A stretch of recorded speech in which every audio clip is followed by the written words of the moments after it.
तो जैसा कि आप सभी का 2025 का जो है एमसीसी का सीट मैट्रिक्स राउंड वन का फाइनल सीट मैट्रिक्स जिसको आप बोल सकते हो वो आउट हो चुका है। और सीट मैट्रिक्स आउट होने के बाद आपका जो है ऑल इंडिया कोटा 15% से अगर आप काउंसलिंग करते हो तो फर्स्ट राउंड में क्या रह सकती है आपकी एक्सपेक्टेड कटअप, क्या आपके रैंक पे आपको कंफर्म एमबीबीएस राउंड वन में मिल सकता है। इस चीज को हम लोग इस वीडियो में काफी डिटेलिंग में देख लेंगे। यहाँ पे हम लोग काफी डिटेलिंग में चीजों को देखने का ट्राई करेंगे। सबसे पहले अगर हम लोग यहाँ पे बात कर ले तो यहाँ पे जो है आपका 2025 में 8159 सीट है, ठीक है। 2024 के मुकाबले हम लोग देखें तो यहाँ पे 241 सीट्स आपको बढ़ती हुई नजर आ रही है। और इस चीज को हम लोग काफी यहाँ पे डिटेलिंग में देखने वाले हैं कि आखिर आपका जो है राउंड वन में आप कितने रैंक तक, अगर आपका कितना रैंक तक सेफ हो बिल्कुल आपको कि राउंड वन में आपको कंफर्म सीट मिल जाएगा।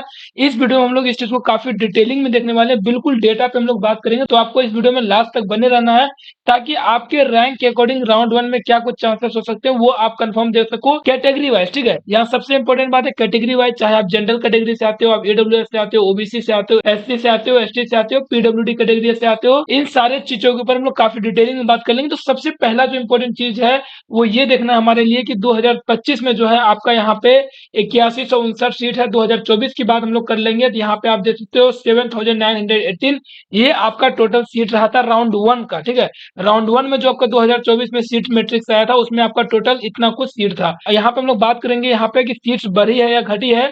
तो यहाँ पे आपका सीट इंक्रीज हुआ है। इंक्रीज कितना सीट हुआ है? 241 सीट जो है यहाँ पे आपका प्लस हुआ है राउंड वन में। अगर अब यहाँ पे इसको हम लोग और डिटेलिंग में देख लेंगे तो यहाँ पे आप देख सकते हो MBBS all India quota seat matrix 2025 अगर हम लोग देख लेंगे कैटेगरी वाइज किस कैटेगरी में कितने सीट्स राउंड वन में आए हैं तो हम लोग काफी डिटेल में देखेंगे। तो यहाँ पे आप देख सकते हो कि ओपन कैटेगरी में यानी कि जनरल कैटेगरी में 3147 सीट्स आपके पास है। ओपन पीडब्ल्यूडी की बात करेंगे तो 163 सीट है। हालांकि अगर ये सीट्स फिल नहीं होती है राउंड वन में तो राउंड टू में इसको जो है ओपन में ही शिफ्ट कर दिया जाएगा। जनरल ईडब्ल्यूएस की बात कर लेंगे तो 774 सीट्स है। ओबीसी की बात कर लेंगे तो 2093 आपके पास सीट्स रहेंगे। ओबीसी पीडब्ल्यूडी की बात करेंगे तो 108 सीट्स है। एससी की बात अगर यहाँ पे हम लोग करते हैं तो आपके पास जो 1160 सीट रहेगा। और आपको मैंने जैसे बताया कि आपके रैंक पे, ठीक है, आपके रैंक पे आपका अगर कैटेगरी एससी कैटेगरी है तो राउंड वन में कितने रैंक तक आप बिल्कुल सेफ हो गवर्नमेंट एमबीबीएस के लिए ऑल इंडिया कोटा से, इस चीज को भी हम लोग आगे देख लेंगे। तो आपको जो है वीडियो में लास्ट तक बने रहना है क्योंकि यहाँ पे आपके पास चीजों को समझना काफी इंपॉर्टेंट हो जाता है। अभी इसके बाद हम लोग कंपेयर भी करके देखेंगे 2024 से 2025 में क्या कुछ डिफरेंस है, ठीक है। एससी पीडब्ल्यू की बात कर लेंगे तो आपका 62 सीट यहाँ पे है। एसटी की बात कर लेंगे 581, एसटी पीडब्ल्यूडी 31 टोटल सीट्स की बात जैसे हम लोग यहाँ पे पहले ही कर चुके हैं कि 8159 आपके पास टोटल सीट है। इसको अगर हम लोग 2024 के डेटा से यहाँ पे कंपेयर करते हैं तो यहाँ पे आप क्लियरली देख सकते हो यहाँ पे 2024 का आपका डेटा शो हो रहा है और यहाँ पे आपका 2025 का डेटा शो हो रहा है। अगर 2024 में हम लोग ओपन सीट्स की बात करेंगे राउंड वन में जो आपका सीट मैट्रिक्स आया था उसमें कहीं ना कहीं आपके पास 3053 सीट था और 2025 में आपके पास 3147 सीट्स है। डिफरेंस की बात करेंगे तो यहाँ पे आपका 94 सीट्स प्लस दिख रहा है, मतलब 94 सीट्स आपके राउंड वन में यहाँ पे बढ़े हैं। यहाँ पे नेक्स्ट हम लोग बात कर लेंगे ओपन पीडब्ल्यूडी का, तो यहाँ पे भी आप देख सकते हो 4 सीट्स आपको बढ़ती हुई नजर आ रही है। और आप इसको जो है स्क्रीनशॉट ले लीजिए ताकि आप जो है इसको और भी अच्छे से डिटेलिंग में देख पाएंगे कि कितनी सीट्स इंक्रीज हुई है एक्चुअल में। हालांकि यहाँ पे किसी भी कैटेगरी में अगर आप देखोगे तो सीट डिक्रीज होता हुआ आपको नहीं दिखेगा, कहीं ना कहीं एक सीट की ही बात कर लो। अगर जैसे हम लोग बात करेंगे ईडब्ल्यूएस पीडब्ल्यूडी और उसके बाद हम लोग बात कर लेंगे ओबीसी पीडब्ल्यूडी तो यहाँ पे एक एक सीट आपको बढ़ता हुआ ही दिखा है, सीट्स आपका घटा नहीं। हालांकि सीट्स बहुत ज्यादा नहीं बढ़ा है क्योंकि इस साल कहीं ना कहीं आपको पता होगा कि एनएमसी जो है वो कॉलेजेस को अप्रूवल देने में कहीं ना कहीं बहुत सख्ती रख रही है। साथ के साथ यहाँ पे काफी स्टेट्स के कॉलेजेस बन के रेडी है। गवर्नमेंट मेडिकल कॉलेजेस की बात हम लोग कर लेंगे बट यहाँ पे एनएमसी ने इस बार जो है काफी अपना रूल्स को हार्ड कर दिया और कहीं ना कहीं अगर आप चीजों को देखोगे तो प्राइवेट में कॉलेजेस को यहाँ पे बैन ही किया जा रहा है। सिंपल सा मतलब ये है कि कॉलेजेस के यहाँ पे सीट्स यहाँ पे माइनस नहीं किए जा रहे हैं, प्लस करने का तो काफी कम यहाँ पे ऑप्शन दिख रहा है। हालांकि राउंड 2-3 में ये चीजें बदलने की चांसेस रहेंगी, गवर्नमेंट में सीट्स बनने की संभावनाएं हैं।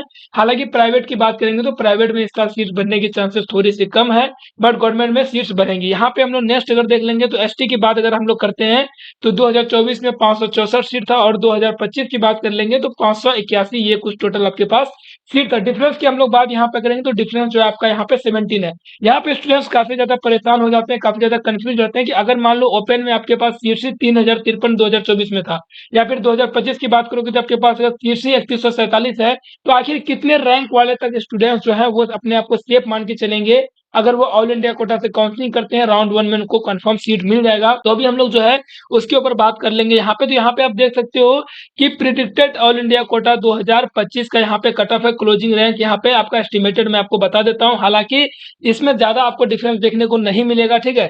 हो सके तो यहाँ पे आपका प्लस में आप रख सकते हो, 300 का प्लस माइनस ही आपका रहेगा, बहुत ज्यादा का डिफरेंस देखने को नहीं मिलेगा। अगर बहुत ज्यादा भी ये डिफरेंस होता है तो ये 500 जाएगा, 500 से ज्यादा का डिफरेंस आपको यहाँ पे देखने को नहीं मिलेगा। ये प्लस माइनस 500 में आप सब में यहाँ पे रख सकते हो, ठीक है। यहाँ पे अगर हम लोग ओपन की बात कर लेंगे, मतलब अगर आप जनरल कैटेगरी से हो, आप ऑल इंडिया कोटा से काउंसलिंग करते हैं, तो राउंड 1 में कहीं ना कहीं अगर आपका 19,000 से लेकर 19,700 तक अगर आपका रैंक है, तो आपको राउंड 1 में कॉलेजेस मिलने के चांस काफी अच्छे रहेंगे। हालांकि जो आपका ये आपका लोएस्ट जो आपको कटअप दिख रहा है, मतलब 19,000 से 19,700 के बीच अगर आप रहोगे, तो राउंड 1 में कुछ अच्छे कॉलेजेस जिसे आप बोल सकते हो कि टॉप के गवर्नमेंट कॉलेजेस, उसके चांसेस तो नहीं रहेंगे।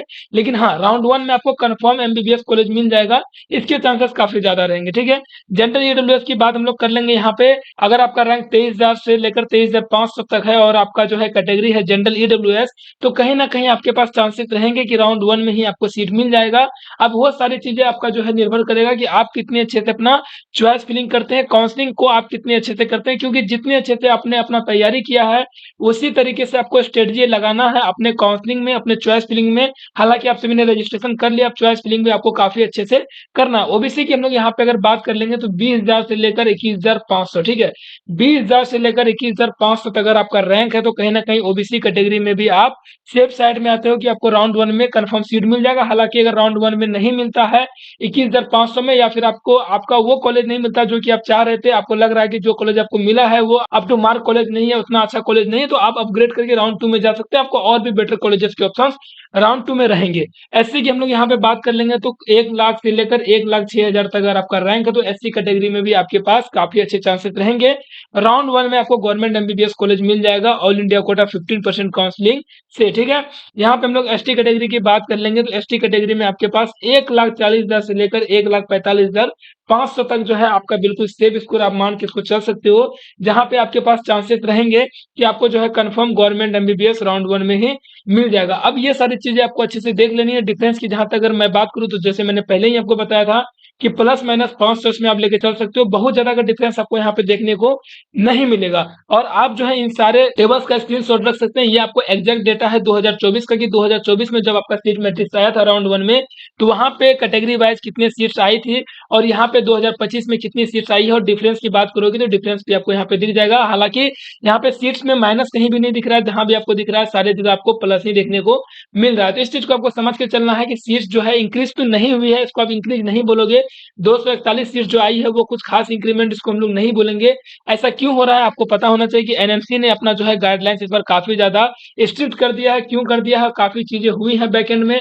यहाँ पे अगर आपको पता हो तो टोटल जो है 9 private medical colleges including deemed, ठीक है, यहाँ पे जो है भी फिलहाल बैन हो गए। बैन होने का मतलब ये है कि 2025-26 के काउंसलिंग में जो ये पार्टिसिपेट नहीं कर पाएंगे। यहाँ पे काफी चीजों को इस पर काफी मतलब बारीकी से चेक किया जा रहा है। एनएमसी काफी बारीकी से चीजों को देख रही है और उसके बाद ही अप्रूवल दे रही है। हालांकि बहुत सारे स्टेट्स ने अपना गवर्नमेंट मेडिकल कॉलेजेस न्यू बनाए हुए हैं, उन्होंने बहुत पहले ही इस चीज का अनाउंसमेंट कर दिया था कि 2025 में आपके नए कॉलेजेस आएंगे। बट अब इसका कितना ज्यादा चांस रहेगा वो सारा डिपेंड करेगा कि एनएमसी के गाइडलाइंस के अकॉर्डिंग वो सारे कॉलेजेस आते हैं या नहीं आते हैं। हालांकि सीट्स बढ़ेंगे, आपके राउंड 2 में भी सीट्स बढ़ने के चांसेस रहेंगे। राउंड 1 में कुछ खास सीट्स आपका नहीं बढ़ा है, लेकिन राउंड 2 में राउंड 3 में बढ़ने के कुछ ना कुछ चांसेस रहेंगे।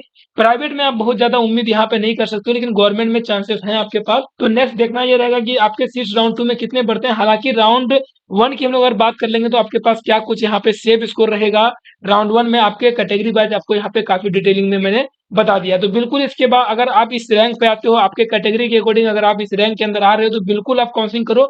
अगर मान लो इससे थोड़ा सा प्लस में भी आपका रैंक है, मान लो 20,000 है, 21,000 है, फिर भी आपको काउंसलिंग करना चाहिए, ऐसा नहीं है कि नहीं करना चाहिए। काउंसलिंग आप बिल्कुल करो, ठीक है। हालांकि ये जो आपको रैंक दिख रहा है ये आपका बिल्कुल सेफ रैंक रहेगा, जहां पे आपको कंफर्म एमबीबीएस सीट जो है राउंड 1 में मिलने के चांसेस रहेंगे। तो आप सभी को यहाँ पे इस चीज का स्क्रीनशॉट भी लेके रख लेना। तो हम लोग मिलेंगे अब नेक्स्ट वीडियो में, तब तक आप सभी अपना ख्याल रखिए। Thank you.